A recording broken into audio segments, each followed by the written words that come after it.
Hello, my beautiful people. Thanks for visiting Docentes DigitalesTV. In this video, we're going to do the feedback session for our last video. If you're here for the first time, I recommend you watch the previous video where we talked about why the US and China are always competing. Now let's test what you've learned. Are the US and China the two largest economies in the world? Yes, they are the two largest economies globally. Does the US have a significant global military presence? Yes, the US has a widespread global military presence.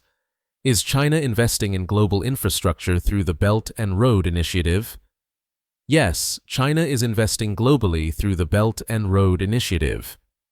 Do the US and China collaborate on all international issues? No, they often have conflicting interests on international matters.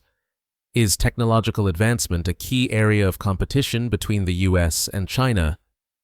Yes, technology is a major competitive field between them.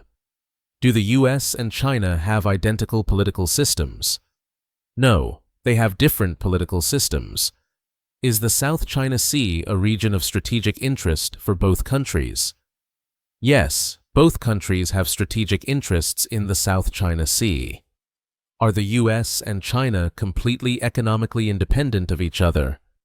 No, they are economically interdependent in many ways. Does the US promote democratic values in its foreign policy? Yes, promoting democratic values is a part of US foreign policy. Is understanding US-China relations important in today's world? Yes, it's crucial to understand their relationship in the current global context. Watch this video again to reinforce what you've learned, and make sure to subscribe to the channel so you're always ready for the next exciting lesson in English and American culture. See you in the next adventure.